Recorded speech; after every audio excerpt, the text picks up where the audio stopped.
ito yung ginawa kong salad for lunch.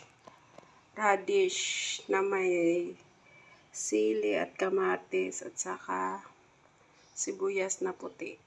Pamintang durog, ayan. Saka vinegar. Tapos, ito, stir fry na okra. Ayan. Tapos talong. Ayan. Tapos ito yung sausawan ng talong at saka okra, bagoong. Isda na bagoong. Ayan. May limon at saka sili.